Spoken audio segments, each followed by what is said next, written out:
Good morning, good afternoon, or good evening. Wherever you are in the world, welcome and thank you for joining us.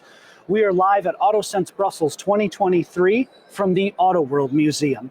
We are surrounded by the history of the automobile while simultaneously embracing its future. And we're the latest edition of AutoVision News live at AutoSens, where we talk to some of the leading minds in ADAS and autonomous vehicle technology development, all from inside the warm and nostalgic embrace of this incredible venue. Joining us now is Duong Nguyen, head of ADAS for Panasonic Automotive Systems Europe.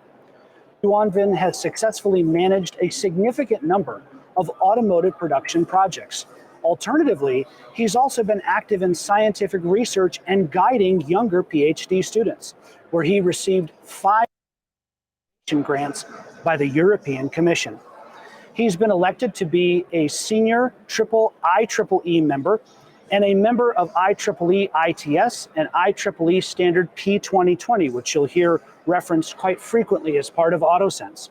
He has published a book along with many papers and holds 12 patents. Duong, thank you for being with us. Welcome to AutoSens. Thank you. Thanks for having me here, and thanks a lot also for inviting me to interview. Absolutely. I want to start, we were excited to have you because I wanted to start from the Panasonic Automotive Systems Europe website. And I invite all of our viewers to do this as well. Panasonic Automotive Systems Europe, the website under the facts and figures section. And allow me to just read verbatim now. Panasonic offers systems and technology focused on making mobility more comfortable, safer, and more eco-friendly.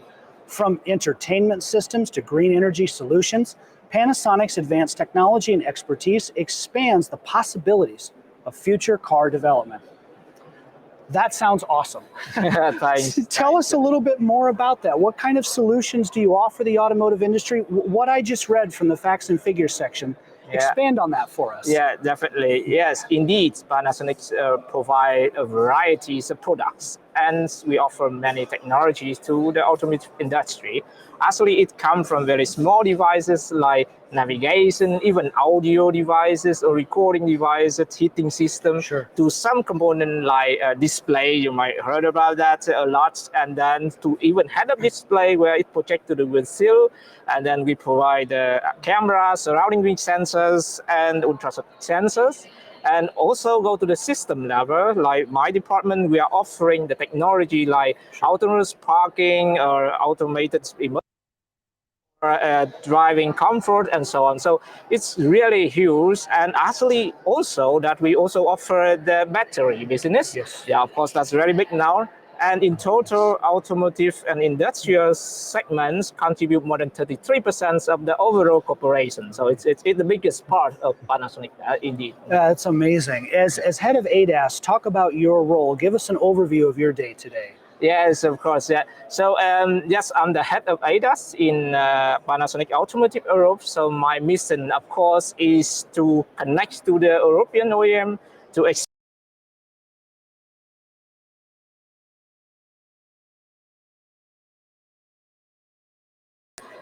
EU NCAP, like they really matter for the world. And on the other hand, I'm also responsible to build up the R&D department in Europe because, you know, this is the center of gravity of the automotive experts. So that is the main reason why we want to build up the R&D hub here to contribute globally for the future technology for Panasonic. Right. Nguyen, regarding automotive sensors and sensing systems then, what are your thoughts on the different approaches by OEMs? And then further to that, what might be expected to change in the future? Wow, yeah, that is a very interesting question because initially we have two very separate paths. So the newcomers like Tesla, like Chinese OEM, they would prefer to build up the whole system, this fixed architecture with a lot of sensor putting in, and the sensing will be inherited from one generation to another generation. So this is maybe the fastest way that they can catch up with the technology. Meanwhile, the traditional OEM, if sensor and sensing, they prefer to classify them in terms of price. So you have a very low-end car to a high-end. So you have a cheap sensor to expensive sensor, small amount of sensor to many sensors. So this is the way they can control the cost in the product. But then let's talk about the future, because now we go to the era of software defined vehicles. Then everything changed so quick. So maybe it's not a good idea to say that put so many sensors in, because of course it's a matter of the cost. You see that Tesla put many sensors, and then when they sell a lot, you will see that they need to reduce the sensor or cut some of them. But from traditional OEM, it's also not so good to stick with so much classified sensors, so that they cannot use the future car line, cannot use the technology of the previous one. So this makes the whole development very slow. So it will merging a little bit. That they need to define some very common architect, some common sensor, I would say, and then that may be the way that we are moving toward. Right, that's fascinating. We're speaking here today with Duong Nguyen, head of ADAS for Panasonic Automotive Systems Europe. Here's a question that we have probably all thought at some point, but will we ever reach the era of autonomous cars? And as you know, many predictions have been made over the last 5 or 6 years, those time lag. But aside from maybe a standard robo-taxi, personal use autonomous, do you ever see that era happening? Yeah, personally, I believe yes, definitely. The simple answer is yes, but it's a long journey. It's not like what we predict before. We already think it's coming in decades, but maybe it would take a couple of decades to reach there. It's like in the past when we talk about electric vehicle, everybody said, no, it's too expensive, nobody go there. But then now we are entering the electric vehicle era, right? So the same for automotive, for the whole infrastructure, for the whole society to move together there. It's not possible that only a sensor in the car, technology in the car, it alone will not solve the problem. We need the IoT, we need the V2X, we need a lot of communication, we need support from infrastructure, we need the regulation policy, and so on. So it needs some time, but I believe myself that it's coming there. You're on the pulse of the industry as head of ADAS for Panasonic Automotive Systems Europe. Are there any trends, we touched on this a little bit before, but just are there any other trends maybe that are coming over the horizon that we should be aware of in the next year or 6 months or so? Actually, the obvious thing that we see is coming is that you will see a lot of advanced functions coming. Like some part of autonomous function, comfort driving, and something is coming. And we will see that the system look like it's centralized, where they can control many things together. And of course, the IoT will come to make the people connect very well to the world from their car.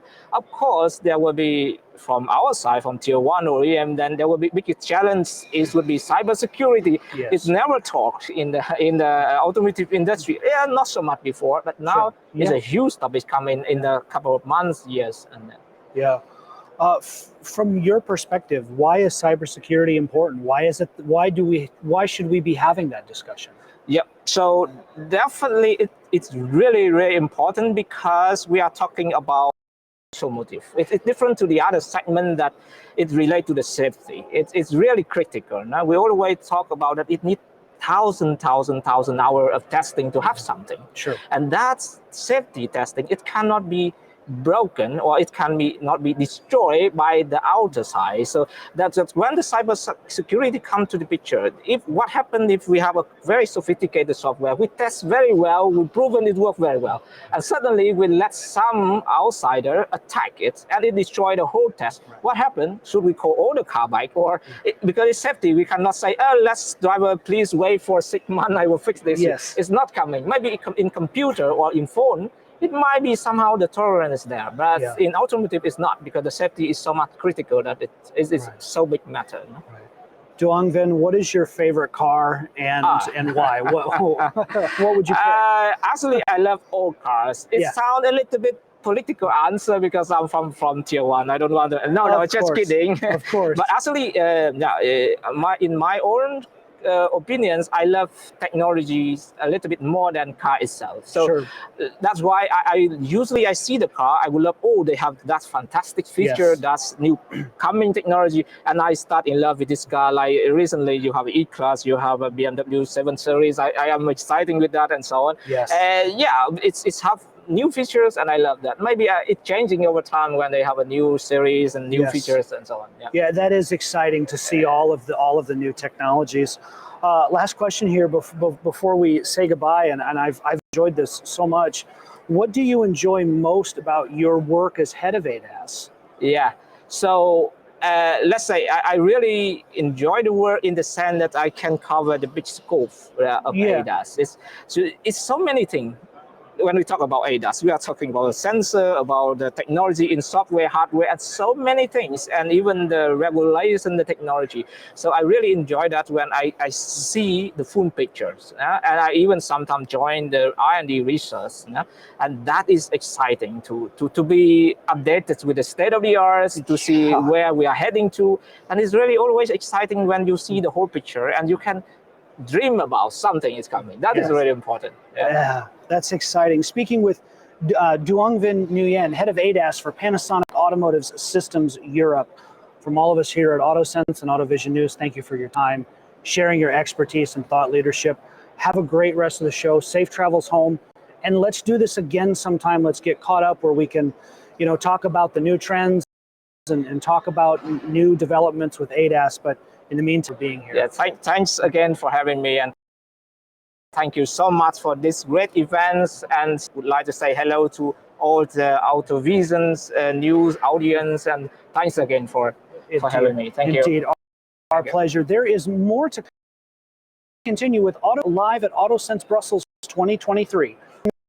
The Auto World alongside Duong Nguyen. I'm Carl Anthony, AutoVision News.